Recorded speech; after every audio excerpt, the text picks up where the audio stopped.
శ్రీ సాయి నాథాయ నమః. శ్రీ సాయి సచ్చరిత్రము 27వ అధ్యాయము. ప్రస్తావన. బాబా మత గ్రంథములను తమ స్వహస్తాలతో సృజించి పవిత్రము చేసి వానిని తమ భక్తులకు పారాయణం కొరకు ప్రసాదించుట మొదలగునవి ఈ అధ్యాయంలో చెప్పుకుందుము. మానవుడు సముద్రంలో మునుగగానే అన్ని తీర్థములలోనూ పుణ్యనదులలోనూ స్నానము చేసిన పుణ్యము లభించును. అటులనే మానవుడు సద్గురుని పాదరావిందములు ఆశ్రయించపగనే త్రిమూర్తులకు బ్రహ్మ విష్ణు మహేశ్వరులకు నమస్కరించిన ఫలముతో పాటు పరబ్రహ్మమునకు నమస్కరించిన ఫలితము కూడా లభించును. కోరికలను నెరవేర్చు కల్పతరు జ్ఞానమునకు సముద్రమునకు మనకు ఆత్మ సాక్షాత్కారము కలుగజేయునట్టి శ్రీ సాయి మహారాజునకు జయమగుగాక. ఓ సాయి, నీ కథలందు శ్రద్ధను కలుగజేయుము. చాతక పక్షి మేఘజాలము తాగి ఎట్లు సంతసించునో అటులనే నీ కథలను చదువువారును వినువారును మిక్కిలి ప్రీతితో వానిని గ్రహింతురుగాక. నీ కథలు వినునప్పుడు వారికి వారి కుటుంబములకు సాత్విక భావములు కలుగుగాక. వారి శరీరములు చెమరించుగాక. వారి నేత్రములు కన్నీటిచే నిండుగాక. వారి ప్రాణములు స్థిరపడును కాక. వారి మనస్సులు ఏకాగ్రమగుగాక. వారికి గగుర్పాటు కలుగునుగాక. వారు వెక్కుచూ ఏడ్చి వణికెదరుగాక. ఇట్లు జరిగినచో గురువుగారి కటాక్షం వారిపైన ప్రసరించినదనుకొనవలెను. ఈ భావములు నీలో కలిగినప్పుడు గురువు మిక్కిలి సంతసించి ఆత్మ సాక్షాత్కారమునకు దారి చూపును. మాయాబంధముల నుండి స్వేచ్ఛ పొందుటకు బాబాను హృదయపూర్వకముగా శరణాగతి వేడవలెను. వేదములు నిన్ను మాయ అనే మహాసముద్రంలో దాటించలేవు. సద్గురువే ఆ పని చేయగలరు. సర్వజీవకోటి యందును భగవంతుని చూచునట్లు చేయగలరు. గ్రంథములను పవిత్రము చేసి కానుకగా ఇచ్చుట. ముందటి అధ్యాయంలో బాబా బోధనలొచ్చు తీరులను చూచితిమి. అందులో ఇంకొక దానిని ఈ అధ్యాయంలో చూచెదము. కొందరు భక్తులు మత గ్రంథాలను పారాయణ చేయుటకు బాబా చేతికిచ్చి బాబా పవిత్రము చేసిన పిమ్మట వానిని పుచ్చుకొనెడివారు. అట్టి గ్రంథములు పారాయణ చేయనప్పుడు బాబా తమతోనున్నట్లా భావించేవారు. ఒకనాడు కాకా మహాజని ఏకనాథ భాగవతమును తీసుకుని షిరిడీకి వచ్చెను. శ్యామ ఆ పుస్తకమును చదువుటకై తీసుకుని మసీదుకు పోయెను. అచ్చట బాబా దానిని తీసుకొని చేతితో తాకి కొన్ని పుటలను త్రిప్పి శ్యామకిచ్చి దానిని తన వద్ద ఉంచుకొనమనెను. అది కాకా పుస్తకమనియు అందుచే దానినతనికి ఇచ్చివేయవలెనని శ్యామ చెప్పెను. కానీ బాబా, దానిని నేను నీకిచ్చితిని, దానిని జాగ్రత్తగా నీ వద్ద ఉంచుము, అది నీకు పనికివచ్చును అనిది. ఈ ప్రకారముగా బాబా అనేక పుస్తకములు శ్యామ వద్ద ఉంచెను. కొన్ని దినముల పిమ్మట కాకా మహాజని తిరిగి భాగవతమును తెచ్చి బాబాకిచ్చెను. బాబా దానిని తాకి ప్రసాదముగా మహాజనికే ఇచ్చి దానిని భద్రపరచుమనెను. అది అతనికి బేలు చేయుననిది. కాకా సాష్టాంగ నమస్కారంతో స్వీకరించెను. శ్యామ విష్ణు సహస్రనామ పుస్తకం. శ్యామ బాబాకి మిక్కిలి ప్రియభక్తుడు. బాబా అతనికి మేలు చేయు నిశ్చయించి విష్ణు సహస్రనామమును ప్రసాదముగా ఇచ్చెను. దానిని ఈ కింద విధముగా జరిపెను. ఒకప్పుడు ఒక రామదాసి షిరిడీకి వచ్చెను. కొన్నాళ్ళు అక్కడ ఉండెను. ప్రతిరోజు ఉదయమే లేచి ముఖం కడుక్కొని స్నానం చేసి పట్టుపట్టలు ధరించి విభూతి పూసుకొని విష్ణు సహస్రనామమును ఆధ్యాత్మ రామాయణమును శ్రద్ధతో పారాయణ చేయుచుండెను. అతడి గ్రంథములు అనేక సార్లు పారాయణ చేసెను. కొన్ని దినముల పిమ్మట బాబా శ్యామకు మేలు చేయ నిశ్చయించి విష్ణు సహస్రనామ పారాయణం చేయింపదలచెను. కావున రామదాసుని పిలిచి తనకు కడుపు నొప్పిగా ఉన్నదనియు సోనాముకి తీసుకొననిదే నొప్పి తగ్గదనియు కనుక బజారుకు పోయి ఆ మందును తీసుకొని రమ్మని కోరెను. పారాయణము ఆపి రామదాసి బజారుకు పోయెను. బాబా తమ గద్దె దిగి రామదాసి పారాయణ చేయు స్థలమునకు వచ్చి విష్ణు సహస్రనామ పుస్తకమును తీసుకొని తమ స్థలమునకు తిరిగి వచ్చి ఇట్లనెను. ఓ శ్యామ, ఈ గ్రంథము మిగుల విలువైనది, ఫలప్రదమైనది కనుక నీకిది బహుకరించుచున్నాను. నీవు దీనిని చదువుము. ఒకప్పుడు నేను మిగుల బాధపడితిని. నా హృదయము కొట్టుకొనెను. నా జీవితం అపాయంలో ఉండెను. అట్టి సందిగ్ధత యందు నేను ఈ పుస్తకమును నా హృదయమునకు హత్తుకొంటిని. శ్యామ, అది నీకు గొప్ప మేలు చేసెను. అల్లాయే స్వయముగా వచ్చి బాగు చేసెనని అనుకొంటిని. అందుచే దీనిని నీకిచ్చుచున్నాను. దీనిని కొంచెం ఓపికగా చదువుము. రోజునకొక నామము చదివినను మేలు కలగజేయును. శ్యామ తనకు ఆ పుస్తకం అక్కర్లేదనియు ఆ పుస్తకము రామదాసిదనియు అతడు పిచ్చివాడు, ఒండివాడు, కోపిష్టి కావున వానితో కయ్యము వచ్చుననెను. మరియు తాను అనాగరికుడవుచే దేవనాగరి అక్షరములు చదవలేననెను. వినోదార్థము తనకు రామదాసితో బాబా కయ్యము కలగజేయుచున్నాడని శ్యామ అనుకొననే కాని బాబా తనకు మేలు కలగజేయుచున్నాడని అనుకొనలేదు. బాబా ఆ సహస్రనామములనే మాలను శ్యామ మెడలో వేయ నిశ్చయించెను. అతడు అనాగరికుడైనప్పటికీ బాబాకు ముఖ్య భక్తుడు. బాబా ఈ ప్రకారం అతనిని ప్రపంచ బాధల నుండి తప్పించగోరెను. భగవన్నామ ఫలితం అందరికీ విషేదమే. సకల పాపముల నుండి, దురాచరణల నుండి, చావు పుట్టుకల నుండి అది మనలను తప్పించును. దీనికంటే సులభమైన సాధనం ఇంకొకటి లేదు. అది మనస్సును పావనము చేయుటలో మిక్కిలి సమర్థమైనది. దానికెట్టి తంతు కూడా అవసరం లేదు. దానికి నియమము లేవు. అది మిగుల సులభమైనది, ఫలప్రదమైనది. శ్యామకు ఇష్టము లేనప్పటికీ వానిచే దానిని అభ్యసింప చేయవలెనని బాబాకు దయ కలిగెను. కనుక దానిని బాబా వానిపై బలవంతముగా రుద్దెను. ఆ ప్రకారంగానే చాలా కాలము కిందట ఏకనాథ మహారాజు బలవంతముగా విష్ణు సహస్రనామము ఒక బీద బ్రాహ్మణునిచే పారాయణ చేయించి వానిని రక్షించెను. విష్ణు సహస్రనామ పారాయణ చిత్తశుద్ధికొక విశాలమైన చక్కటి మార్గము. కాన దానిని బాబా శ్యామకు బలవంతముగా ఇచ్చెను. రామదాసి స్వరలో సోనాముఖి తెచ్చెను. అన్నా చించనీకర్ అక్కడే ఉండెను. నారదుని వలె నటించి జరిగినదంతయు వానికి చెప్పెను. రామదాసి వెంటనే కోపంతో మండిపడెను.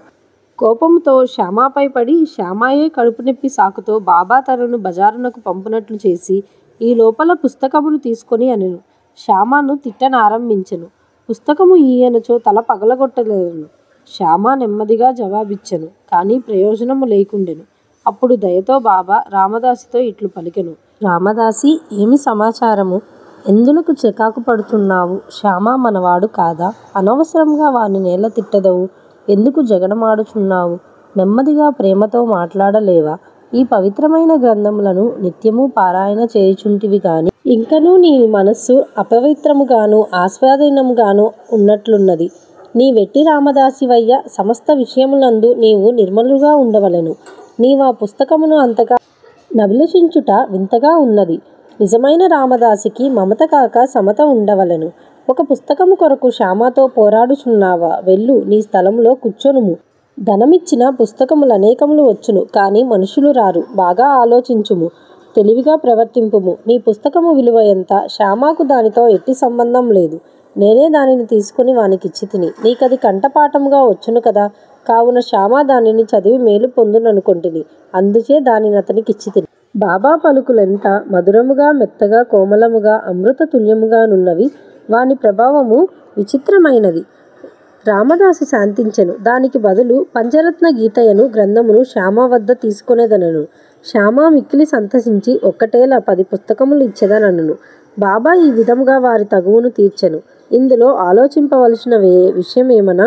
రామదాసి పంచరత్న గీత నేల కోరెను. అతడు లోనున్న భగవంతుని తెలుసుకొనుటకు ఎన్నడూ ప్రయత్నించి ఉండలేదు. ప్రతినిత్యము మత గ్రంథములను మసీదులో బాబా ముందర పారాయణ చేయువాడు. శ్యామతో బాబా ఎదుట ఎలా జగడమాడెను? మనము ఎవరిని నిందించవలనో, ఎవరిని తప్పు పట్టవలనో పోల్చుకొనలేము. ఈ కథని ఈ విధముగా నడిపించకపోయినచో ఈ విషయము యొక్క ప్రాముఖ్యము, భగవన్నామస్మరణ ఫలితము, విష్ణు సహస్రనామ పారాయణ మొదలగునవి శ్యామకు తెలిసి ఉండవు. బాబా బోధించు మార్గము, ప్రాముఖ్యము కలగజేయు విషయములు సాటిలేనివి.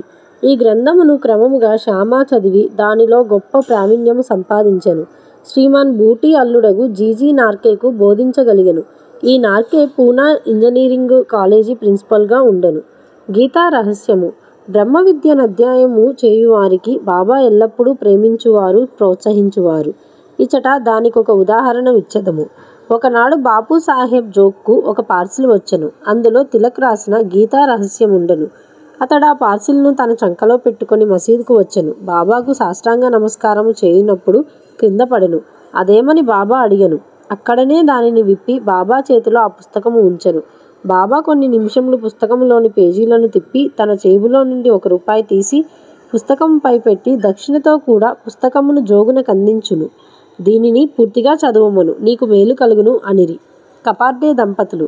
కపార్డేల వృత్తాంతంతో ఈ అధ్యాయమును ముగించెదము. ఒకప్పుడు కపార్డే తన భార్యతో షిరిడీకి వచ్చి కొన్ని నెలలుండెను. దాదాసాహెబ్ కపార్డే సామాన్యుడు కాడు. అమరావతిలో మిక్కిలి ప్రసిద్ధికెక్కిన ప్లీడరు, మిక్కిలి ధనవంతుడు, ఢిల్లీ కౌన్సిల్లో సభ్యుడు, మిక్కిలి తెలివైనవాడు, గొప్ప వక్త. కానీ బాబా ముందర ఎప్పుడూ నోరు తెరవలేదు. అనేక మంది భక్తులు పలుమార్లు బాబాతో మాటలాడి వారించిరి. కానీ 3 మాత్రము, కపార్డే, నూల్కర్, బూటీ, నిశ్శబ్దముగా కూర్చునివారు. వారు వినయ విధేయత నమ్రతలున్న ప్రముఖులు. పంచదశిని ఇతరులకు బోధించగలిగిన కపాడ్డే బాబా ముందర మసీదులో కూర్చున్నప్పుడు నోరెత్తి మాట్లాడువాడు కాదు. నిజముగా మానవుడెంత చదివినవాడైనను, వేదపారాయణ చేసినవాడైనను బ్రహ్మజ్ఞాని ముందర వెలవెలబోవును. పుస్తక జ్ఞానము బ్రహ్మజ్ఞానం ముందు రాణించదు. దాదాసాహెబ్ కపాడ్డే 4 మాసములుండెను. కాని అతని భార్య 7 మాసములుండెను. ఇద్దరూను షిరిడీలో ఉండుటచే సంతసించిరి. కపాడ్డే గారి భార్య బాబాయందు భక్తి శ్రద్ధలు కలిగి ఉండేది. ఆమె బాబాను మిగుల ప్రేమించుచుండెను. ప్రతిరోజు 12 గంటలకు బాబా కొరకు నైవేద్యము స్వయంగా తెచ్చుచుండెను. దానిని బాబా ఆమోదించిన తరువాత తాను భోజనము చేయుచుండెను.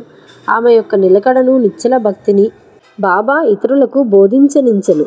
ఆమె ఒకనాడు మధ్యాహ్న భోజన సమయంలో ఒక పళ్ళెంలో సాంజా, పూరి, అన్నము, పులుసు, పరమాన్నము మొదలగునవి మసీదుకు తెచ్చెను.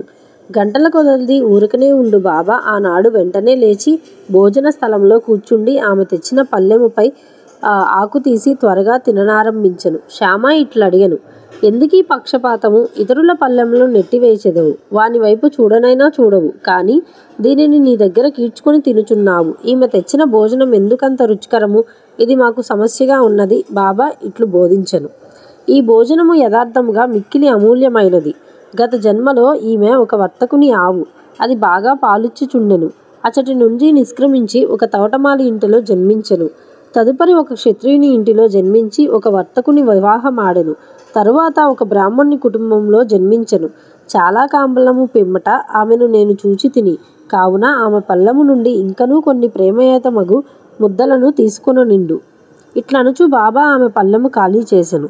నోరు చేతులు కడుగుకొని తేన్పులు తీయుచు తిరిగి తన గద్దవై కూర్చొనెను. అప్పుడు ఆమె బాబాకు నమస్కరించెను. బాబా కాళ్ళను పిసుకుచుండెను. బాబా ఆమెతో మాట్లాడదొనెను. బాబా కాళ్ళను తోముచున్న ఆమె చేతులను బాబా తోముటకు ప్రారంభించెను. గురు శిష్యులు ఒకరినొకరు సేవ చేసుకొనుట చూచి శ్యామ ఇటులనెను, చాలా బాగా జరుగుచున్నది. భగవంతుడును భక్తురాలను ఒకరికొకరు సేవ చేసుకొనుట మిగుల వింతగానున్నది. ఆమె యథార్థమున ప్రేమకు సంతసించి బాబా మెల్లగా మృదువైన ఆకర్షించు కంఠముతో రాజారాం అను మంత్రమును ఎల్లప్పుడూ జపించుమను ఇట్లనెను. నీవిట్లు చేసినచో నీ జీవితాశయము పొందెదవు. నీ మనసు శాంతించును, నీకు మేలగును. ఆధ్యాత్మికతము తెలియని వారికి ఇది సామాన్య విషయం వలె కనిపించును. కానీ అది ఇట్లు కాదు. అది శక్తిపాతము, అనగా గురువు శిష్యునకు శక్తి ప్రసాదించుట. బాబా యొక్క మాటలెంత బలమైనవి, ఎంత ఫలితవంతమైనవి! ఒక క్షణములో అవి ఆమె హృదయంలో ప్రవేశించి స్థిరపడెను. ఈ విషయము గురువునకు శిష్యునకు గల సంబంధమును బోధించుచున్నవి. ఇద్దరూ పరస్పరము ప్రేమించి సేవ చేసుకొనవలెను. వారిద్దరికీ మధ్య భేదం లేదు. ఇద్దరొకటే. ఒకరు లేనిదే మరి ఒకరు లేరు. శిష్యుడు తన శిరస్సును గురు పాదముల మీద పెట్టుట బాహ్య దృశ్యమే కాని యథార్థముగా వారిరువురు లోపల ఒక్కటే. వారి మధ్య భేదము పాటించువారు పక్వమునకు రానివారు, సంపూర్ణ జ్ఞానము లేనివారును. 27వ అధ్యాయము సంపూర్ణము. సద్గురు శ్రీ సాయినాథార్పణమస్తు.